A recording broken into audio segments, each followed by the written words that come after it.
pois a vontade de Deus é a santificação de vocês, que se abstenham da imoralidade sexual, que cada um de vocês saiba controlar o seu próprio corpo em santificação e honra, não com desejos imorais como os gentios que não conhecem a Deus. 1 Tessalonicenses capítulo 4, versículos 3 a 5. O ano era 2006 e, como eu falei no vídeo anterior, tinha acabado de descobrir a minha gravidez. Foi aquele susto, né, que eu falei, que eu tive. E aí eu fui contar, né, para a pessoa que eu estava naquela época, né, me relacionando. E aí nós decidimos morar sozinhos. Morar juntos. Na minha cabeça eu não estava pronta para começar um novo relacionamento. Eu não quis casar, até porque eu achei tudo muito recente.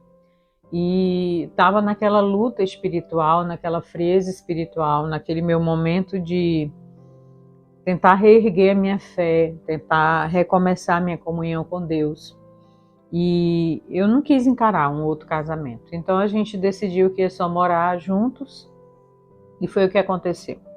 Eu tinha minha filha, né, do primeiro casamento, e aquilo me preocupou bastante, né? Me preocupou muito de como ela ia aceitar toda aquela situação, de como seria colocar um homem que não era o pai dela no nosso lar, na nossa casa. Ela era extremamente apegada nessa época comigo.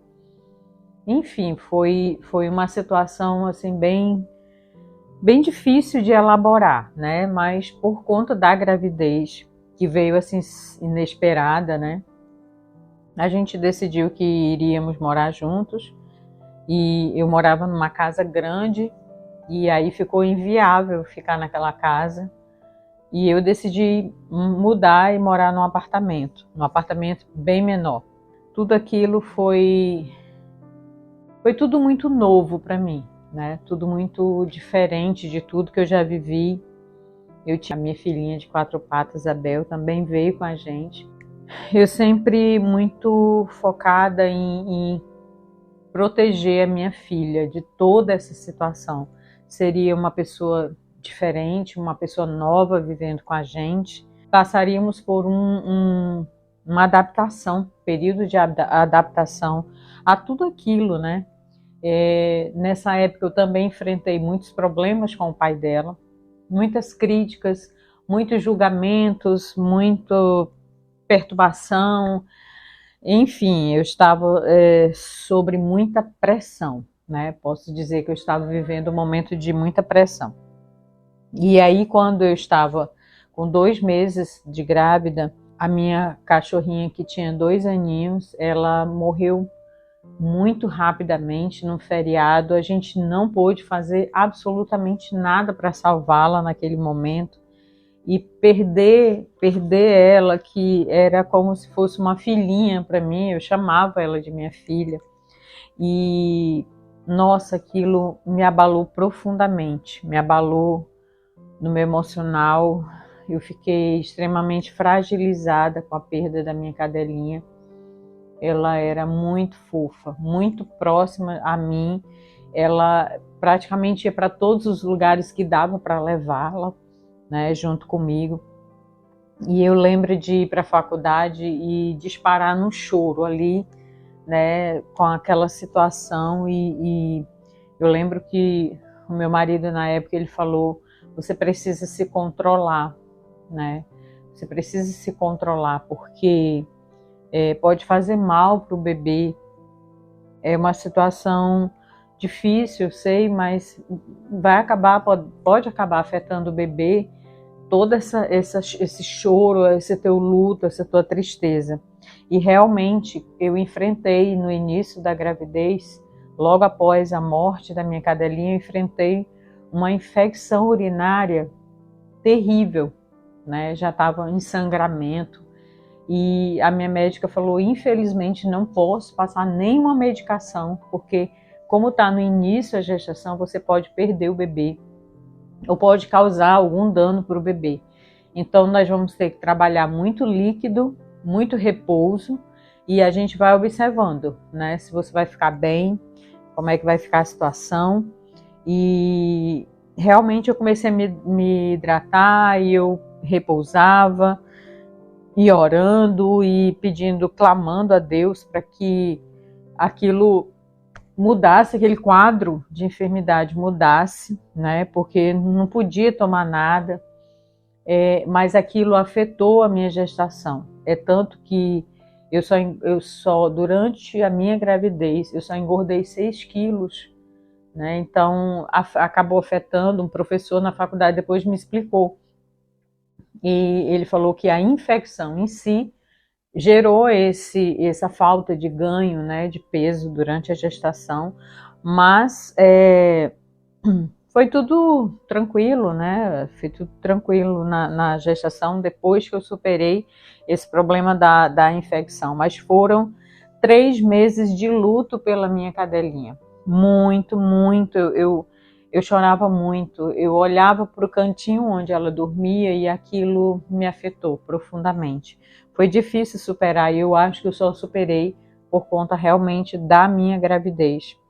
E nessa época a gente estava começando o nosso relacionamento, começando a vivermos juntos, tinha os desafios do dia a dia, né, de conviver, de ter uma pessoa nova morando comigo, com a minha filha, né, tudo isso era sempre muito, muito tenso, mas nosso relacionamento estava indo muito bem. Mas assim, na época que eu o conheci, ele estava frequentando a igreja onde eu havia me convertido e eu estava numa outra Assembleia de Deus com a minha filha. E aí a gente conversou, né, e ele falou que gostaria, assim, porque a gente ficava indo para igrejas diferentes, era próxima a igreja uma da outra, na mesma rua. Então ele ia para o culto na dele e eu ia para o culto com a minha filha, depois a gente se encontrava. Às vezes ele trocava, frequentava o meu culto e eu frequentava o dele. E aí um dia ele falou, olha, eu acho bom a gente começar a pensar na ideia de você voltar, né, para a sua antiga igreja, e era uma igreja tradicional. E eu analisei tudo aquilo, porque assim, depois que você passa por um Pentecostes, você tem muita dificuldade de congregar numa igreja tradicional. E esse era o meu grande desafio, como me adaptar novamente a uma igreja tradicional. Mas mesmo assim topei, fui, mas eu comecei a passar por uma frieza espiritual muito grande. Aquilo me afetou terrivelmente, né, na minha vida espiritual, muito, me afetou muito. Eu estava sem ânimo nenhum. Ele não, ele começou a tocar, participou do louvor da igreja, ele tocava violão, ele estava bem envolvido, mas eu não. Eu não conseguia me adequar novamente àquilo, né? Então foi um período bem difícil para a minha vida espiritual, muito difícil mesmo. Mas eu percebi que depois que eu também comecei o relacionamento, eu comecei também a buscar mais a Deus. Eu comecei a perceber que aquele declinar de morte espiritual para mim ia me levar a um abismo e eu precisava clamar. E eu quero ler para você agora o Salmo 130, que já vou encerrar o vídeo com esse versículo, com esses 2 versículos, que diz assim: aguardo o Senhor, a minha alma o aguarda. Eu espero na sua palavra. A minha alma anseia pelo Senhor, mais do que os guardas anseio pelo romper da manhã. Mais do que os guardas pelo romper da manhã. A minha alma estava desse jeito, sedenta, aguardando para que houvesse um resgate na minha vida espiritual, para que o Senhor me socorresse, porque a minha alma estava aflita, aguardando por socorro. A minha alma estava como se estivesse numa prisão, precisando de liberdade. E esse era o momento que eu estava vivendo. E talvez você esteja me ouvindo agora e esteja pensando, eu estou assim, a minha alma está presa numa situação, presa numa frieza espiritual, presa numa situação qualquer em que eu vivi e não consigo sair dela. E eu quero te dizer que é possível sair, porque eu saí. Eu saí. Eu vou te contar depois nos próximos vídeos como eu consegui sair, como eu consegui romper com essa frieza espiritual. E até aqui eu quero abençoar a sua vida e dizer: não esqueça de esperar na palavra do Senhor, não esqueça de dizer que você está aguardando Deus socorrer a sua alma, não esqueça de clamar ao Senhor, se essa é hoje a situação que você está vivendo. Clame e diga ao Senhor: eu espero ansiosamente pelo resgate da minha alma.